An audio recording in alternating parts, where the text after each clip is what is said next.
plus de distance, vous aurez besoin de plus de vitesse de bâton. Et ceci va dépendre de deux facteurs et une position clé. La présente vidéo n'abordera pas les concepts d'angle d'attaque dynamique du bâton, de trajet de bâton, de perpendicularité ou de centrage de contact, mais bien généralement de comment le corps humain bouge. C'est le premier facteur. En général, je veux un corps qui bouge bien pour les tâches. Alors, ceci va demander une certaine forme physique, certaines positions biomécaniques qui vont être atteintes et surtout une bonne coordination séquentielle des trois gestes qu'on connaît assez bien, c'est-à-dire initié par un transfert de poids en premier, suivi en deuxième de la twist des hanches, pour en dernier fouetter le bâton. Ici, l'exercice de baseball demeure votre meilleur outil, votre meilleur éducatif pour bien comprendre, conscientiser et entraîner les muscles nécessaires. N'oubliez pas de faire quelques gestes d'élan de baseball pour entraîner votre corps à bouger d'une façon efficace pour générer de la vitesse. Le deuxième facteur est un peu plus délicat. On veut créer une vitesse de bâton au bon endroit. On veut tous répondre, à la balle.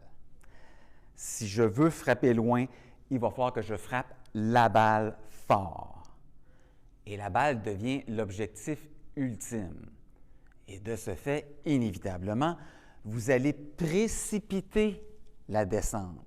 Vous allez gaspiller l'énergie et la vitesse au mauvais endroit, avant la balle de golf. Pour maximiser la vitesse de votre bâton, vous devez avoir l'intention d'accélérer, passer la balle, par en avant. Ici, encore une fois, l'exercice d'élan de baseball est votre meilleur outil pour vous conscientiser, vous éduquer et vous entraîner à fouetter le bâton au bon endroit par en avant. Alors, la position clé qui va vous aider à accomplir et à bien gérer les deux facteurs sera effectivement la fin de l'élan de golf. Il y a déjà 7 ans, je vous présentais une vidéo intitulée « Le meilleur exercice, la statue ». Je n'avais rien inventé. Il s'agit d'une notion que la majorité des enseignants qualifiés vont vous montrer dès les premiers cours. Le principe étant le suivant. Si le corps sait où il s'en va, il va faire des bonnes choses pour se rendre là. Le corps va agir en conséquence de la finalité. Je décrivais la statue, en premier lieu sur le bout de l'orteil, le poids confortablement sur la jambe avant, le corps tourné et les mains au-dessus de l'épaule, dans une position que je qualifiais de confortable et en équilibre. Eh bien, depuis des précisions faites par un spécialiste de la vitesse de bâton et de la distance, j'ai dû modifier un petit peu ma notion de la statue. En effet, Michael Romatowski, concepteur du système Mark III, a innové avec un programme et des outils destinés à maximiser votre vitesse et votre distance. Présentement utilisé par certains des champions des concours de long drive et plusieurs des compétiteurs de long drive, certains joueurs et joueuses des circuits professionnels hommes et femmes.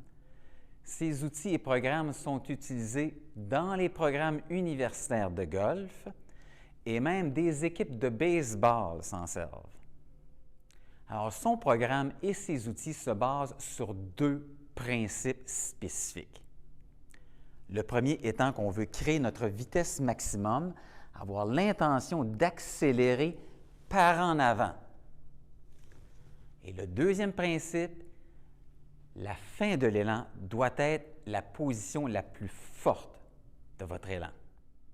Alors qu'avant, je parlais d'une position confortable et en équilibre, maintenant, pour être capable de bien coordonner le geste physique qui tente de générer une vitesse maximum au bon endroit, tel le spécialiste, je vais vous recommander une position finale solide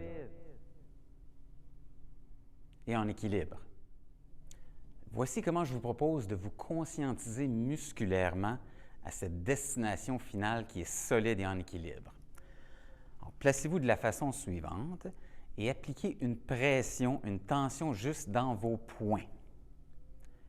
Je vais maintenant rajouter une tension dans mes bras. Ensuite, le torse. Et finalement, les jambes. J'ai maintenant tout le corps dans une position qui est solide et en équilibre. On l'applique à mon élan de golf maintenant. Le pied planté au sol. Mon poids complètement sur une jambe avant, solide et en équilibre. Le corps tourné et centré dans une position qui est solide et en équilibre. Les mains au-dessus de l'épaule dans une position solide et en équilibre. Alors, la notion d'équilibre, elle est importante. Je dis toujours à mes élèves que je n'ai pas peur d'affronter Georges Saint-Pierre ou Mike Tyson dans un canot. Parce que je pense qu'avant qu'ils me frappent, on va tous les deux se retrouver à l'eau. Alors, ce n'est plus une position de fin d'élan qui est confortable et en équilibre, mais bien une position qui est solide. Et en équilibre. Vous voulez plus de constance? Eh bien, voici un exercice de frappe auquel je vais appliquer le principe de la statue. Alors, je vais me placer dans ma bonne position avec une tension musculaire nécessaire pour être solide et en équilibre. Je vais ensuite compter 3 secondes. Et s'il vous plaît, pas des secondes américaines. Donnez le temps à votre corps de bien se conscientiser. Ensuite, il saura où aller. Alors, ma position finale, solide et en équilibre, 1, 2, 3. Je vais commencer par des demi-élans en essayant d'atteindre ma belle statue. Solide et en équilibre. Pour ensuite progresser à des élans un peu plus longs. Fin d'élan, solide et en équilibre. 1, 2, 3.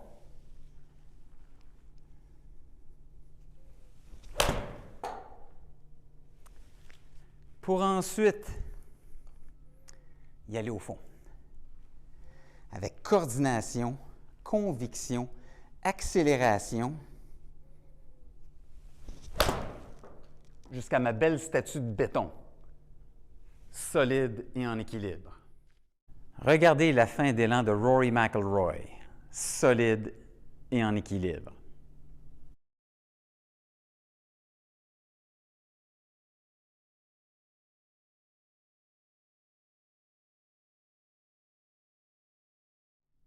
Alors, pour tous les niveaux de jeu, s'il vous plaît, entraînez votre position finale.